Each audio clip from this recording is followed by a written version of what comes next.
Good evening, વારી good evening. કેમ છો મારા વહાલા બબ્બર શેર અને બબ્બર શેરનીઓ? મજામાં ને? ગુજરાતના ખૂણે ખૂણેથી, શહેરથી, ગામડેથી આવેલા તમામ મારા વહાલા વિદ્યાર્થીઓનું આજના લાઈવ સેશનમાં હાર્દિક સ્વાગત કરવામાં આવે છે. વહાલા વિદ્યાર્થી મિત્રો, આજે આપણે યુનિટ 3 અને યુનિટ 4 બંનેનું જોઈ લઈએ, બંનેનું રિવિઝન કરી લઈએ. જેટલું થઈ શકે એટલું આપણે કરીશું.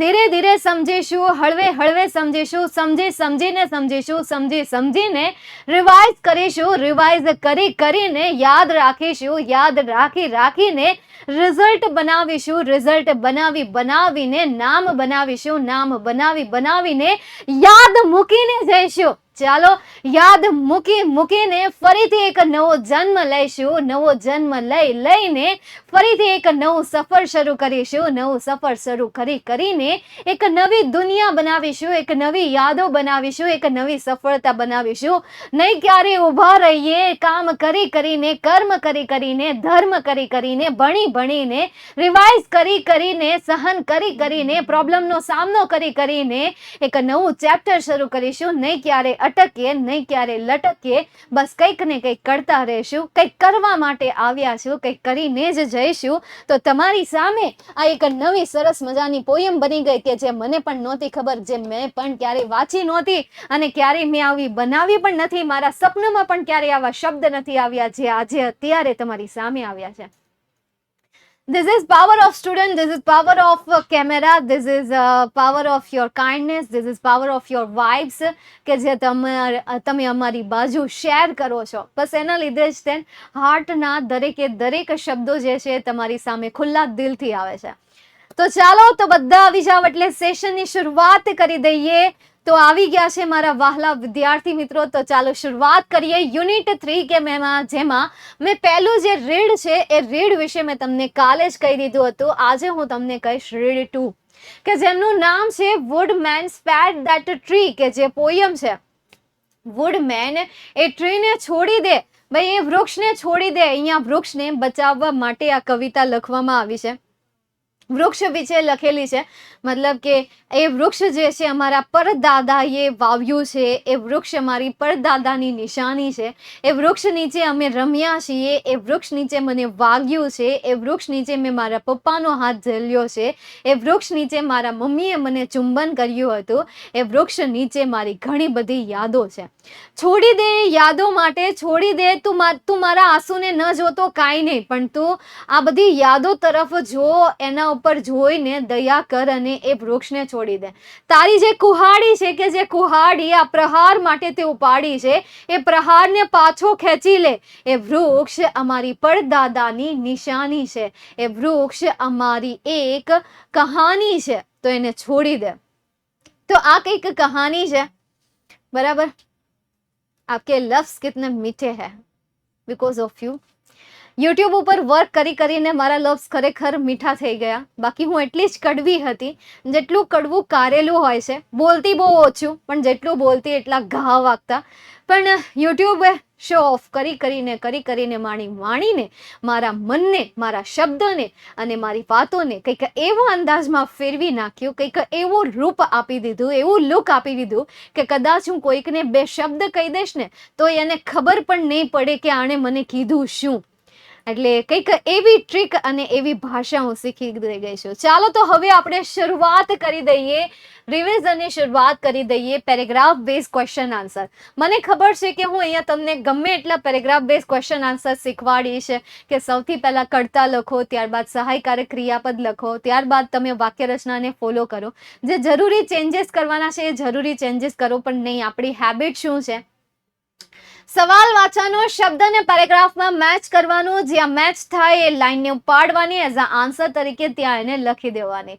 હા, આ હેબિટ નહીં જવાની. મને પણ શીખવાડ્યું હતું જ્યારે હું ભણતી હતી, ત્યારે હું શીખી પણ હતી, પરંતુ હું મારી હેબિટ ઉપર જ રહી હતી. જે મારી હેબિટ હતી એ હેબિટ ઉપર જ રહી હતી.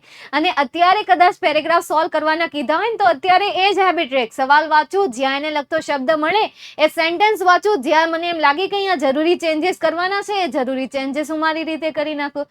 ચાલો જોઈએ, વાંચીએ અને શોધીએ. What kind of forest grow in Himalayas? કેવા પ્રકારના જે જંગલો છે એ જંગલો હિમાલયામાં ગ્રો થયા છે. તો અહીંયા જો કીધું છે the natural broad leaved forest of Himalaya have grown in Himalaya અથવા ફોરેસ્ટ. આટલો સવાલ ઉપાડીને લખો. ખાલી આટલો જવાબ જ ઉપાડીને લખવાનો છે. કેટલો જવાબ? આટલો જવાબ. હવે એનો જવાબ કઈ રીતે બનશે? અહીંયા જુઓ, અહીંયા નજર અહીંયા રાખજો. The natural broad leaved forest have, બહુવચન છે એટલા માટે હેવ કરીએ. Have grown in Himalayas. Grown in Himalayas. આવો જવાબ બનશે. બેઠો આન્સર નથી આવતો. 11th માં આ જ છે યાર. એને કરતા 12th ના પેરેગ્રાફ બેઝ ક્વેશ્ચન આન્સર આવે ને ઈઝી આવે. તમારે એટલા બધા અઘરા છે નહીં, પણ તમે જો આમાં પ્રેક્ટિસ કરશો ને આમાં થોડુંક ધ્યાન આપશો ને એટલે 12th ના પેરેગ્રાફ બેઝ ક્વેશ્ચન તમને સોલ્વ કરવાની બહુ મજા આવશે. એટલે 11મા ધોરણમાં તમને જેટલા પેરેગ્રાફ બેઝ ક્વેશ્ચન આન્સર મળે ને બધા સોલ્વ કરી નાખો. તમારી પાસે આમેય સમય ઓછો છે. મોટી ભાગની શાળામાં સિલેબસ પૂરો થઈ ગયો હશે. ન થયો હોય તો કાંઈ નહીં, તમ તાર વાંધો નહીં, સમય કાઢી લેવાનો. ગમે એમ કરીને સમય કાઢવાનું. કીધું ને કર્મ કરવા આવ્યા છીએ તો કર્મ કરીને જ જવાનું છે. એની સિવાય કોઈ ઉપાય જ નથી. આપણે વિચારી લઈએ 10 પછી શાંતિ છે, 12 પછી શાંતિ છે. શાંતિ નામનો શબ્દ છે જ નહીં. શાંતિ માત્ર ને માત્ર શમશાનમાં અને ઉપર સ્વર્ગમાં છે, બીજે ક્યાંય શાંતિ નથી. ઠીક છે? એટલે કર્મ તો કરતું જ રહેવાનું રહેશે. તમને એમ થાય કે મારે આરામ કરવો છે તો આરામ નામનો શબ્દ ક્યાંય નથી. શમશાનમાં અને ઉપર સ્વર્ગમાં છે.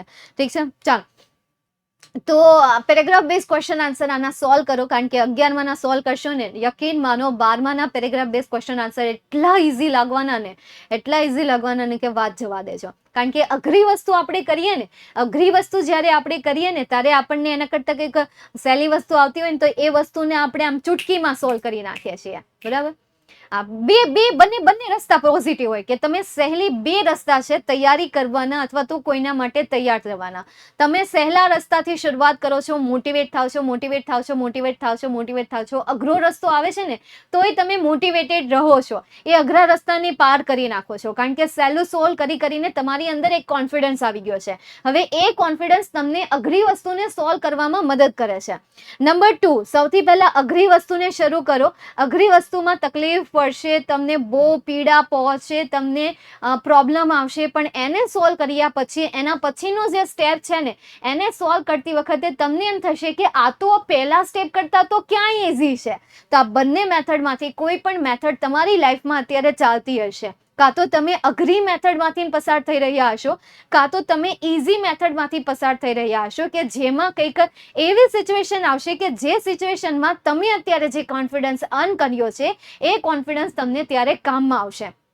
જ્યારે અહીંયા તમારું ડેટર્મિનેશન, આ જે ટફનેસ છે એ ટફનેસમાંથી જ્યારે તમે પસાર થાવ છો ત્યારે એની પછીની વસ્તુ જે છે એ તમને મતલબ કે એકદમ કોમન લાગે છે. આ તો મારા ચૂટકીને કામ છે, આ તો મારું ચપટી વગાડતા મારાથી થઈ જાય. એટલે હવે તમારી ચોઈસ છે કે તમારે કયો રસ્તો સિલેક્ટ કરવો. કહેવાય ને કે કહેવાયેલી વાત પણ સાચી હોય છે અને ન કહેવાયેલી વાત પણ સાચી હોય છે. તો આ બંને પોઈન્ટ સાચા છે.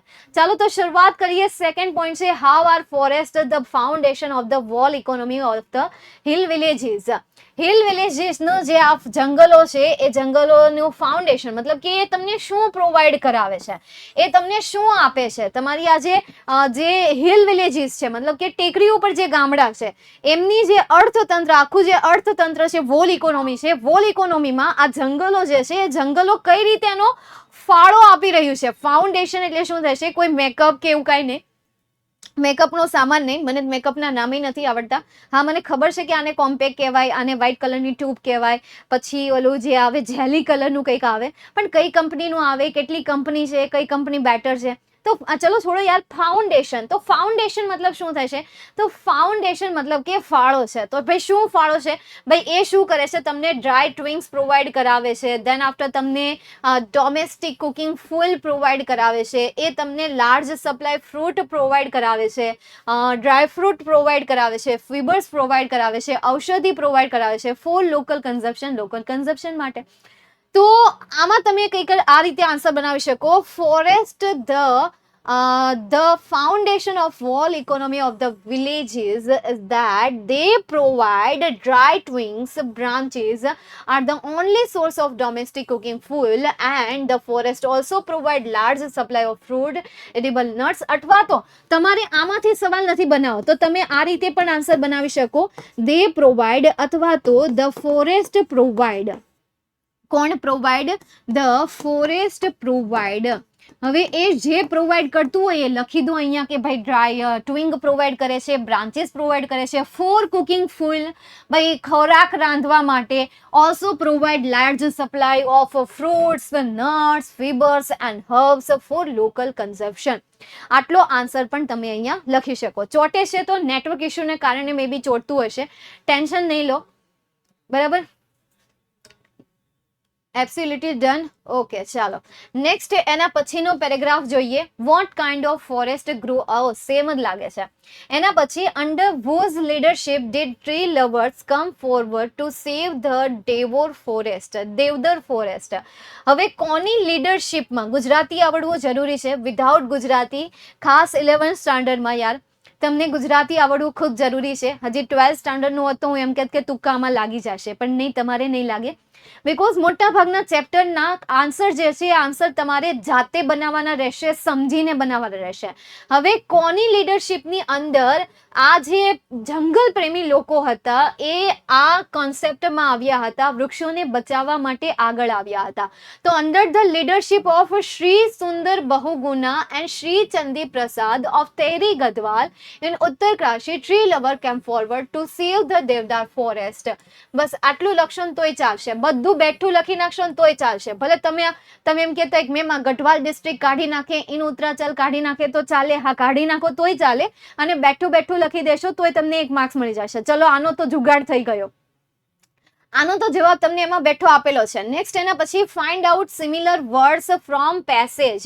હવે પેસેજમાંથી તમારે આના સિમિલર મિનિંગ કાઢવાના છે. જેમ કે પ્રિઝર્વ એટલે સાચવી રાખવું થાય, અને પીટી એટલે ખબર નહીં કંઈક તો થતું હશે ને, પણ પ્રિઝર્વનું મને ખબર છે, પણ પીટીનું કંઈક હમણાં હું ઇંગ્લિશ શબ્દ જોઉં એટલે મને ખબર પડી જશે. ચલો પ્રિઝર્વ માટેનો શબ્દ ગોતો, મને પ્રિઝર્વ માટેનો શબ્દ નથી મળતો. પ્રિઝર્વ એટલે સાચવવું થાય, તો સાચવવા માટે કન્ઝર્વેશન થાય ને, સાચવવા માટે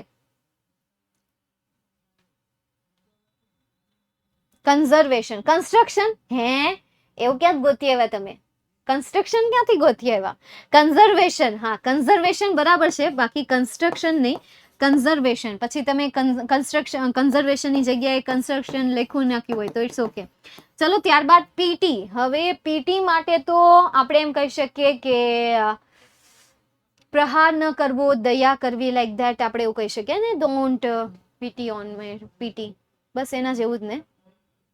અચ્છા, ભૂલમાં લખાઈ ગયું. ચાલો નેક્સ્ટ એના પછી તો એના માટે કઈ બીજો શબ્દ આપેલો છે? Popular forest, moral duty, reconstitutions, slopes of, નહીં બીજું કાંઈ એવો શબ્દ નથી આવ્યું.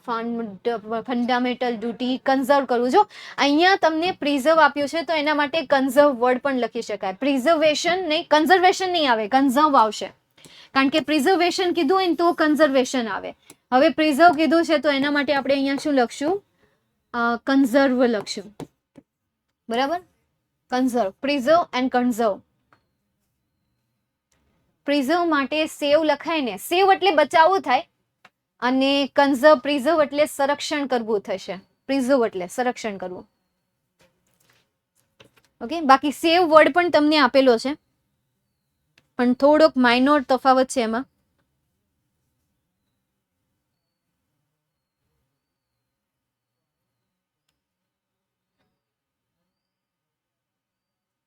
ચાલો હવે પીટી નો શબ્દનો અર્થ ગોતવાનો છે તમારે.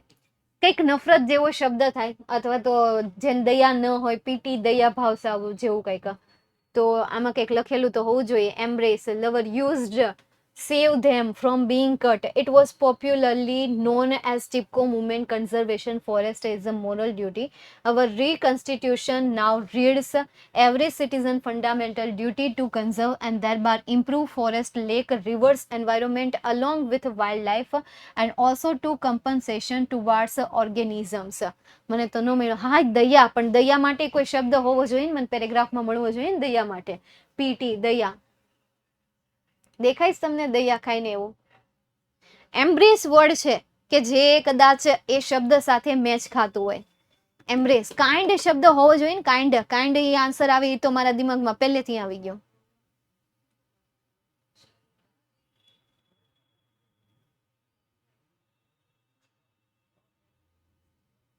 હા, દયા જ થાય.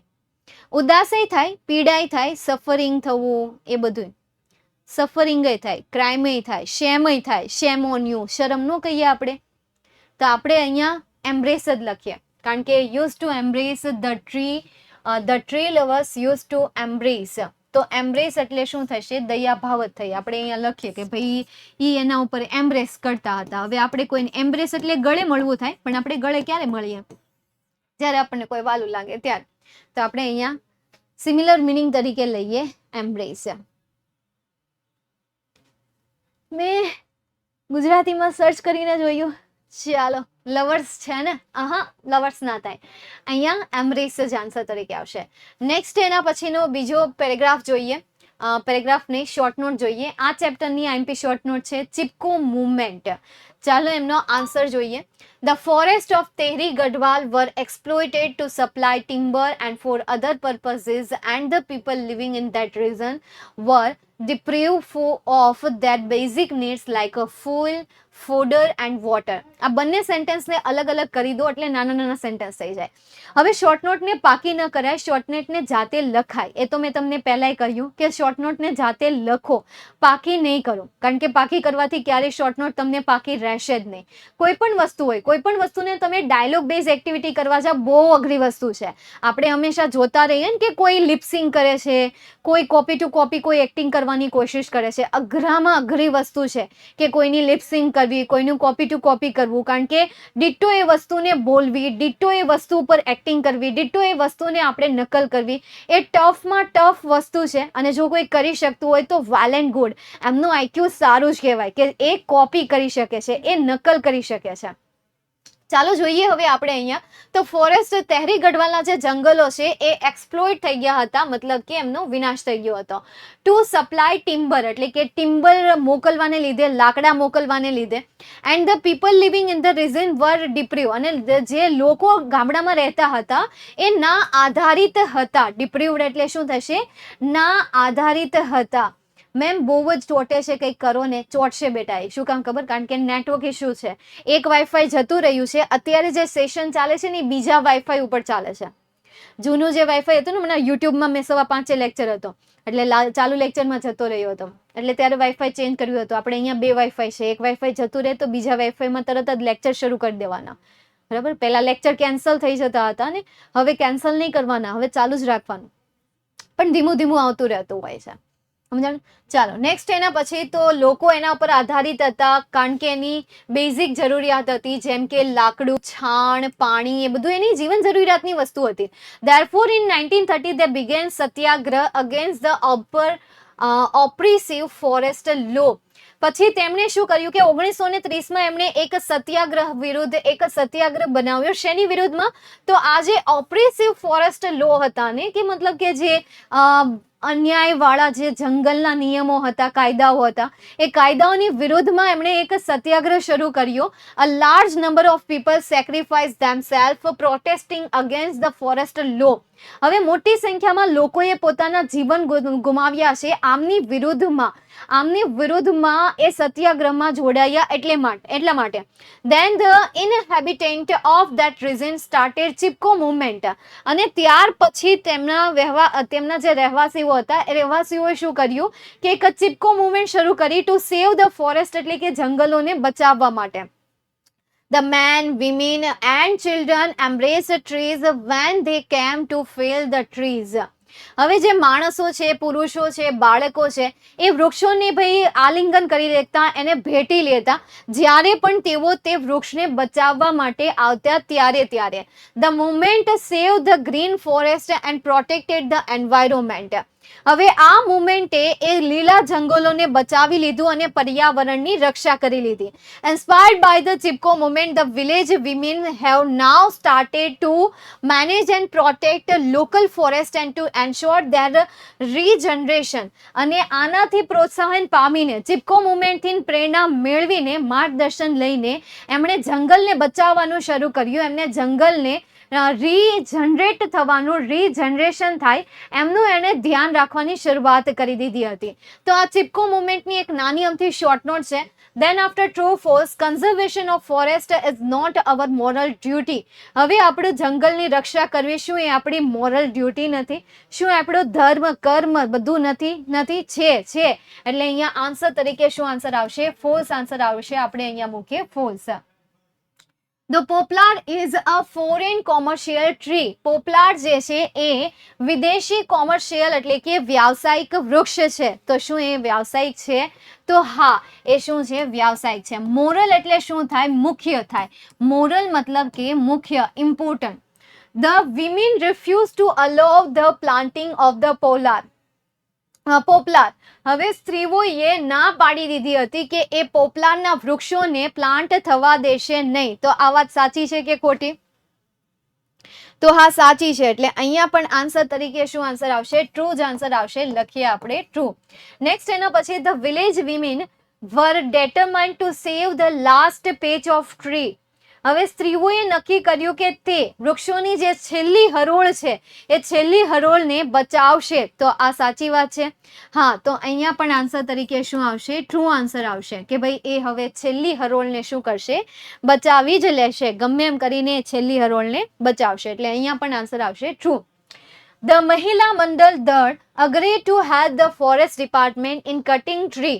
મહિલા મંડળનું દળ જે હતું એ દળે વૃક્ષોને કાપવા માટેની પરમિશન આપી હતી, એની સહમતિ આપી હતી નહીં. એટલે અહીંયા આન્સર શું આવશે? ફોલ્સ આન્સર આવશે. તો this is your true false about unit 3. Next એના પછી stanza base question. What does the poet ask the woodman not to do. હવે તેણે વુડમેનને શું ન કરવાનું કહ્યું? તો ડોન્ટ ટચ અ સિંગલ બો. ભાઈ એક પણ બોને તું અડતો નહીં. And not harm it. તેને અડતો નહીં, તેને હાર્મ પણ પહોંચાડતો નહીં. તો આ સવાલનો જવાબ બનશે સૌથી પહેલા કર્તા તરીકે શું આન્સર આવશે? The poet. તો આપણે અહીંયા લખીએ ધ પોએટ. ડઝ આસ્ક આપેલું છે તો આસ્ક નું થઈ જશે SKES વાળું ફોર્મ, આસ્ક. ધ વુડમેન કર્મ તરીકે શું આપેલું છે? વુડમેન. નોટ ટુ અહીંયાથી લખો touch a single bough. Not to touch a single bough or, અથવા તો નાઈધર કરીને તમે જોઈન કરી શકો, નોર કરીને પણ જોઈન કરી શકાય. નોર હાર્મ ઇટ, કે ભાઈ એને હાર્મ પણ નહીં કરવું. નોર હાર્મ ઇટ. અહીંયા જે મેં નોર લખ્યું છે, તમે અત્યાર સુધી જોયું હશે કે વિધાઉટ, નાઈધર વગર નોર નો આવે. તો જો અહીંયા મેં નોરનો યુઝ કર્યો. ફર્સ્ટ ટાઈમ મેં નોટનો યુઝ કર્યો, સેકન્ડ ટાઈમ મેં નોરનો યુઝ કર્યો. હવે આ જે વસ્તુ છે એ વસ્તુ તમે શીખી ગયા છો. તમારે 9મા ધોરણમાં એક પોયમ આવતી હતી, 9મામાં નહીં, ઓલ્ડ સન વાળી પોયમ આવતી હતી, ખ્યાલ છે? અંધારી ગુફા હતી, એ ગુફામાં એક માણસ જે હતો એ માણસ કંઈક ગીત ગાઈ રહ્યો હતો. માછલી છે કે જે માછલી તેના યાનને નથી જોઈ શકતો, તેની જે મતલબ કે જે ગૂંથી રહ્યો છે એને નથી જોઈ શકતો, મેઘધનુષ્યને નથી જોઈ શકતો, એના ગીતને નથી સાંભળી શકતી. આવું તમે સાંભળ્યું હશે. તો આ જે છે એ 10મામાં તમારી એક પોયમ આવતી હતી અને એમાં તમારે નોર વર્ડ આવતો હતો. તો ત્યારે તેણે એ પોયમમાં નાઈધરનો યુઝ નહોતો કર્યો, અથવા તો તમે નીધર પણ કહી શકો. નીધરનો કે નાઈધરનો યુઝ નહોતો કર્યો, છતાં પણ એને નોરનો યુઝ કર્યો હતો. તો ત્યાં તમારે આ સેન્ટેન્સની ફોર્મેટ આવતી હતી, ત્યાં તમારે આ સેન્ટેન્સની વાક્ય રચના આવતી હતી. એટલે ત્યાં મે બી જોઈ હોય અથવા સમજી હોય, આઈ ડોન્ટ નો, પણ ત્યાં એ તમારે આવતું હતું. બસ એ જ મેથડ મેં અહીંયા ફોલો કરી છે. પણ આગળ નાઈધરની જગ્યાએ મેં શું યુઝ કર્યો છે? નોટ ટુ નો યુઝ કર્યો છે. Not to touch a single bough nor harm it. બરાબર. નોર પછી સીધું મેં શું લખી નાખ્યું? ક્રિયાપદ લખી નાખ્યું. નોટ ટુ પછી પણ સીધું શું લખ્યું છે? ક્રિયાપદ લખી નાખ્યું છે. Not to touch a single bough nor harm it, કે ભાઈ તેને હાર્મ પણ ન પહોંચાડવું અને ટચ પણ ન કરવું. એના પછી second question, why does the poet want to protect the trees? શા માટે તે પ્રોટેક્ટ કરવા ઈચ્છે છે? એ જે વૃક્ષ છે એ વૃક્ષને શા માટે પ્રોટેક્ટ કરે છે? Because in youth it shelter him, કારણ કે ત્યારે નાના હતા ત્યારે તેણે તેને પડછાયો આપ્યો હતો. And it was her forefathers sign. એવું પણ કહો, અથવા તો ખાલી શેલ્ટર કહી દો કે ભાઈ એને શું આપ્યું હતું? છાંયો આપ્યો હતો. How many lines in the stanza indicate not to cut the trees? આ સ્ટાન્ઝામાં એવી કેટલીક લાઈન છે કે જે લાઈન એમ કહે છે કે ભાઈ વૃક્ષને નહીં કાપ. તો કેટલી લાઈન છે? એક તો અહીંયા ભાઈ ટચ નહીં કરતો, બરાબર. દેન આફ્ટર લાસ્ટ લાઈન છે, thy ex shall harm it not, કે ભાઈ તારી એક્સ જે છે એને હાર્મ ન કરે, એ પણ ધ્યાન રાખજે. I will protect now my forefathers hand it plate, let it stand, ત્યાં તેને ઊભું રહેવા દે. I will protect it, spare that tree. આ પણ છે ને કે ભાઈ કટ નહીં કરો. તો પહેલી લાઈન, બીજી લાઈન અને છેલ્લી લાઈન, બીજી એકય લાઈન નથી, બરાબર. તો કેટલી લાઈન થઈ? 3 લાઈન થઈ. તો 3 lines. 3 lines in the stanza indicate not to cut the trees. how many આપેલું છે એની જગ્યાએ શું કરી દો? 3 લાઇન્સ કરી દો. તો તમારો થઈ ગયો stanza base question answer. Stanza base question આન્સરને જેટલા સોલ્વ કરશો એટલું તમને આવડશે. there is no any trick, there is no any tips, one and only tricks. Follow the one sequence. First પહેલા આવશે સબ્જેક્ટ, દેન આફ્ટર આવશે હેલ્પિંગ વર્બ, દેન આફ્ટર આવશે વર્બ, દેન આફ્ટર આવશે ઓબ્જેક્ટ, એન્ડ દેન આફ્ટર આવશે અધર word.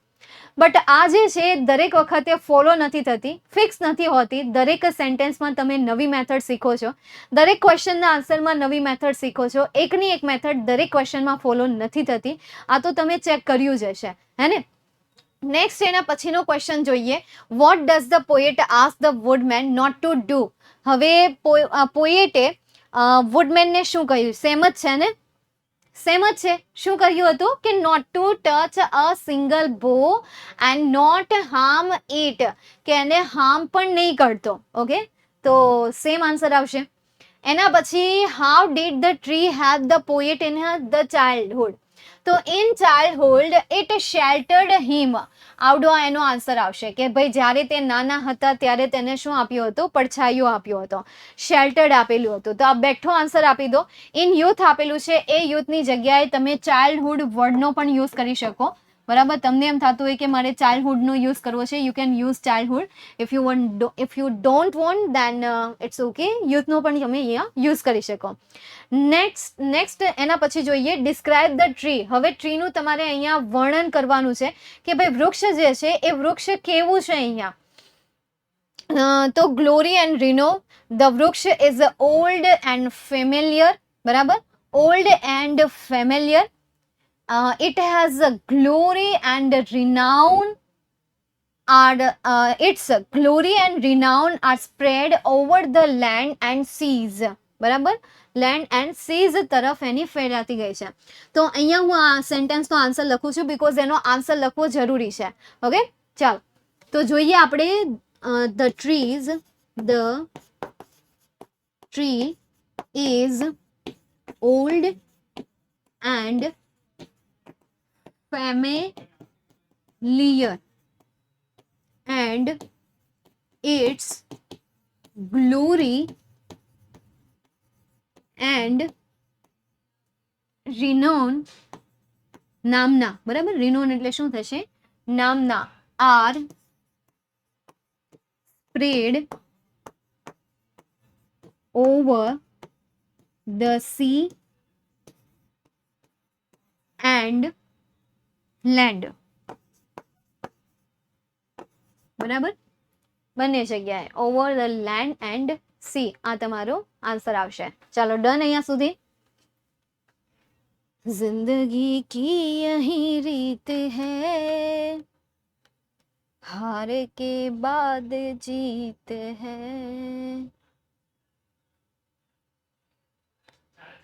બી અકેલે. ચાલો next done. એના પછી આગળ જઈએ.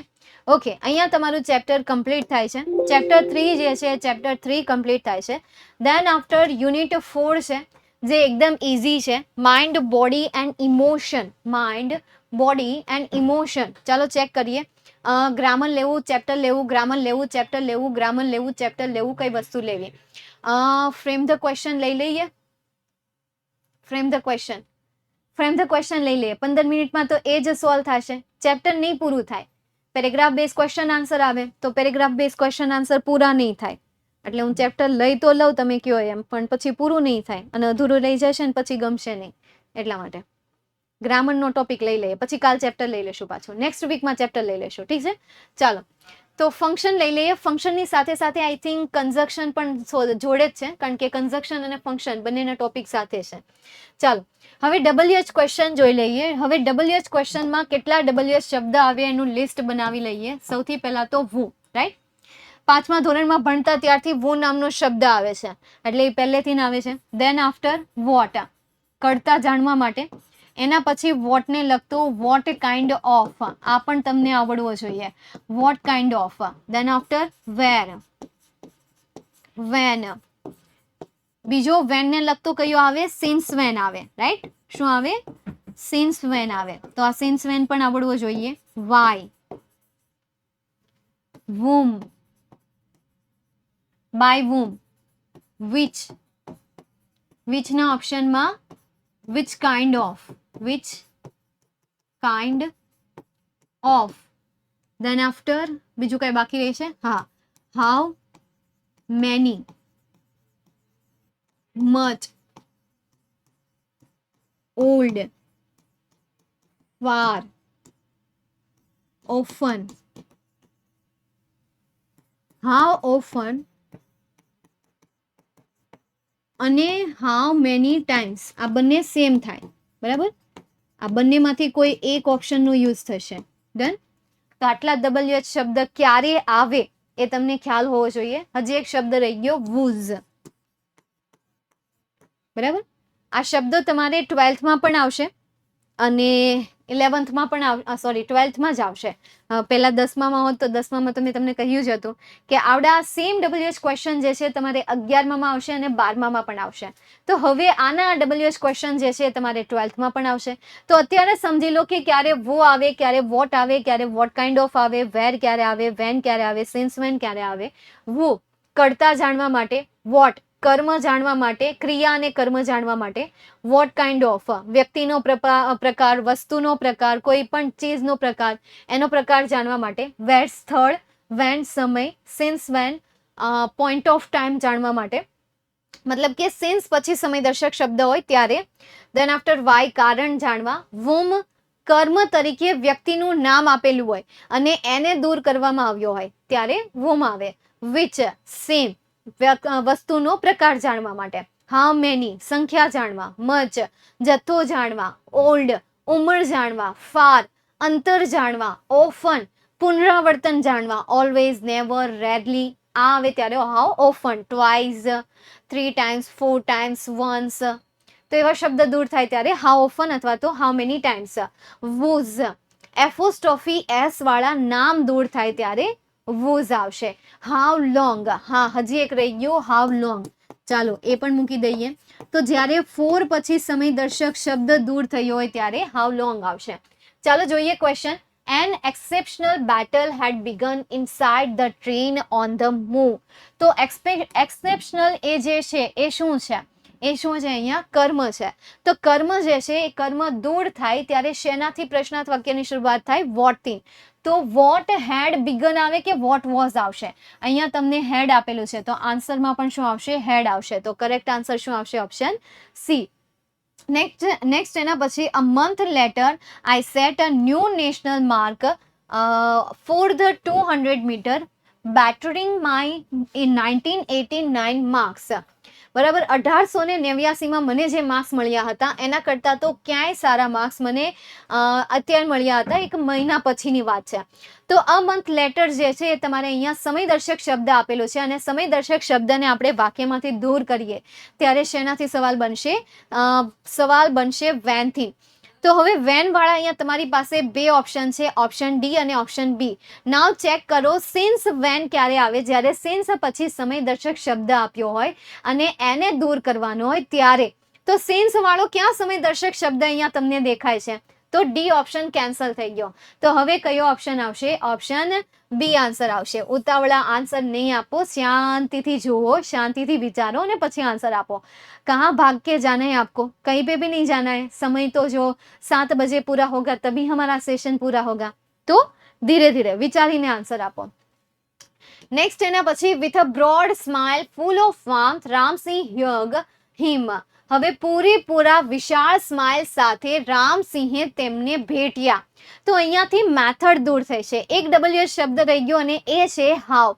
તો કેવી રીતે તેમને ભેટ્યા? તો અહીંયા કેવી રીત માટે શેનાથી સવાલની શરૂઆત થાય? હાવથી સવાલની શરૂઆત થશે.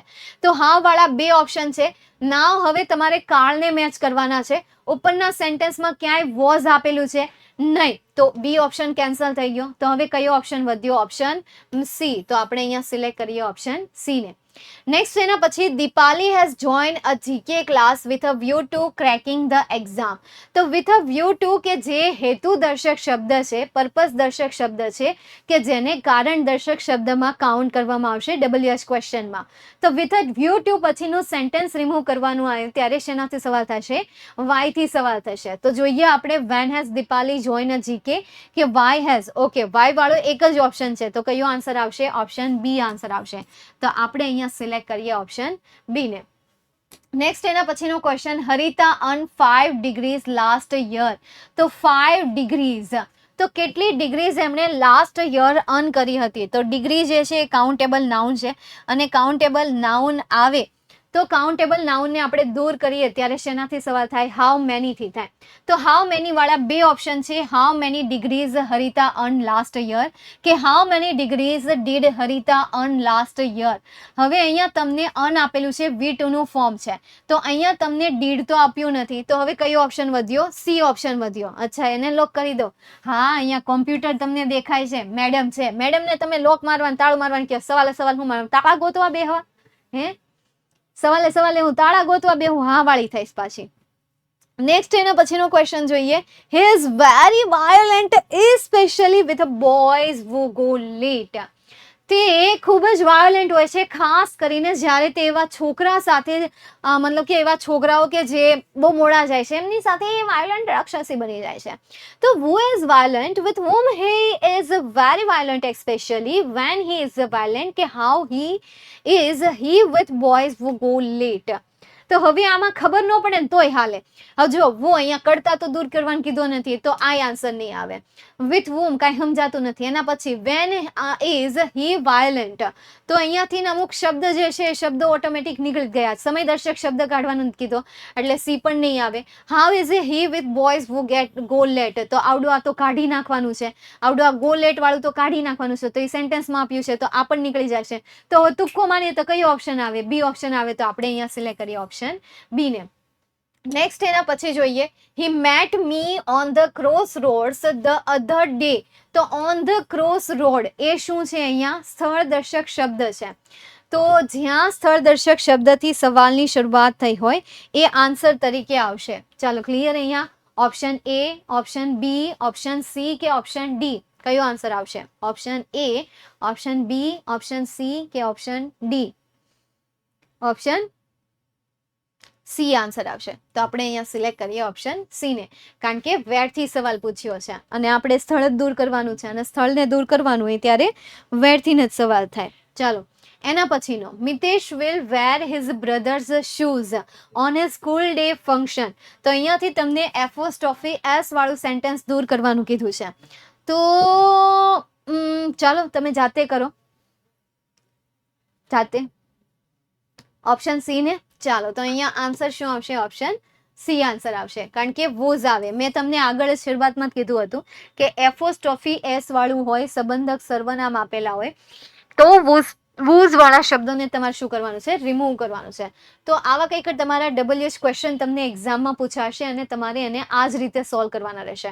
જોઈએ, mister wise has been working in this school for 20 years. તો 4 પછી સમયદર્શક શબ્દ નીચે અંડરલાઈન આપેલો છે. તો સવાલની શરૂઆત શેનાથી થશે? જ્યારે 4 પછી સમયદર્શક શબ્દ આ છેલ્લે આપણે યાદ કર્યું હતું, શેનાથી આવશે? અલોંગ થી આવશે. नस नस में चढ़ गई है, नस नस में चढ़ गई है, यही तो चढ़ा नहीं आपको. सही बात है, तो फिर ठीक है. ચાલો નેક્સ્ટ એના પછીનો ક્વેશ્ચન, સિન્સ પછી સમયદર્શક શબ્દ આપેલો છે.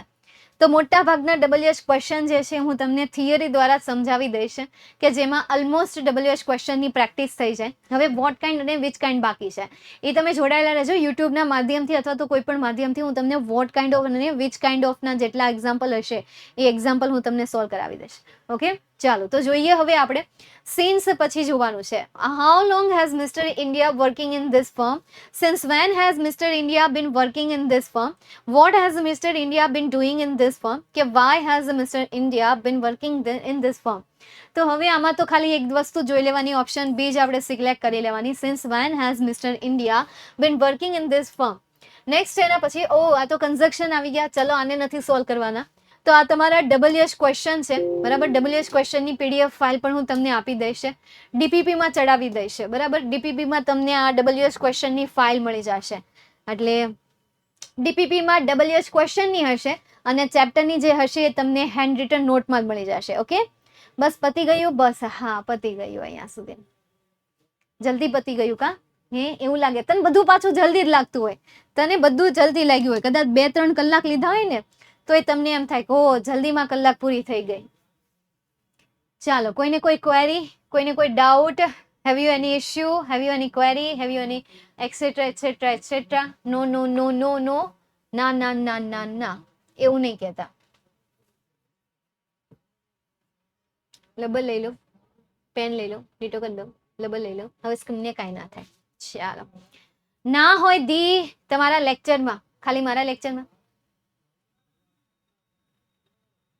કમ્પેન્શન હતું એમાં તો એ આવ્યો. હા, કારણ કે કમ્પેન્શન એટલે પણ એ જ થાય. પેરેગ્રાફમાં એ હતું હે તો હા મેં કેમ એ વાંચ્યું નહીં? તો તમે ક્યાં જોઈ ગયા એને? લેટ મી સી, મને જોવા દો. ખમો તમે ઉભા રહ્યો. રૂક જા તું બંદે યા. અને લાસ્ટ લાઈનમાં also to have compassion towards organization, એટલે કે બી કાઇન્ડ, દયાળુ રહેવું. આ શબ્દ તો આપણે જોયો જ નહીં. જોયું તું તોય લાસ્ટ લાઈન આપણે વાંચી હતી પણ આપણું ફોકસ જ અહીંયા હતું, એ છેલ્લી લાઈનમાં હતું જ નહીં. હા, એ જ એનો આન્સર આવે. એડવાઇસ, એમ્બ્રેસ જ્યારે વર્ડનો આપ્યો હોય ને ત્યારે એ એડવાઇસ લઈએ આપણે. ચલો, સુધાર દેતે હૈ, सुधार देते हैं. हम सुधार क्या कर देते हैं? सुधार देते हैं. और इसे ऐसे ही सुधारा जाएगा. कैसे? ऐसे. तो એના માટે આપણે અહીંયા કરીએ કમ્પેશન.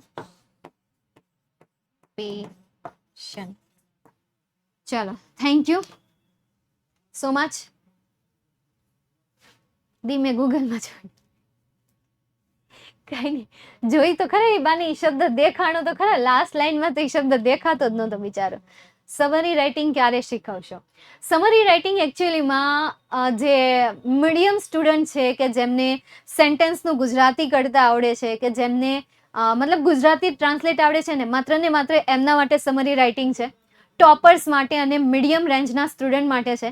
બાકી જેમને માંડ ઇંગ્લિશ વાંચતા આવડે છે એમના માટે એ ટોપિક બિલકુલ પણ નથી. તુક્કા મારવાનું જરૂર છે કે એમાં તમે તુક્કા જરૂર મારી શકો, પણ ગુજરાતી થોડું ઘણું આવડવું ખૂબ જ જરૂરી છે.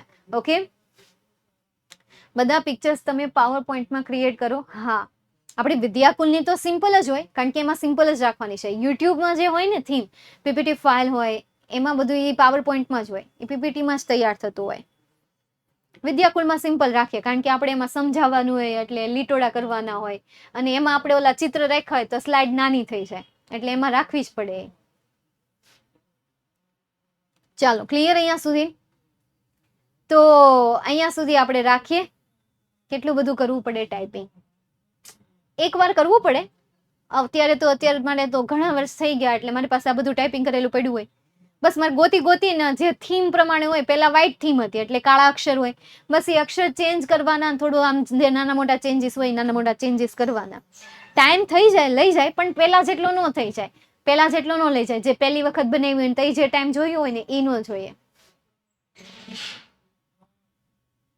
હા, અમુક પોઈન્ટ જે આગળના વર્ષના હોય, અમુક પછી એડિટ કર્યા હોય, નવા લીધા હોય, સમજાણું?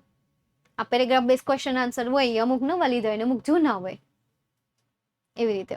ચાલો, તો અહીંયા સુધી આજના સેશનને રાખીએ. કોઈને કોઈ ક્વેરી નથી ને? સવાલ, ડાઉટ? All clear? ઓકે, ચાલો, તો અહીંયા સુધી આપણે રાખીએ. મળીએ નેક્સ્ટ સેશનમાં. Catch you later. Bye and take care.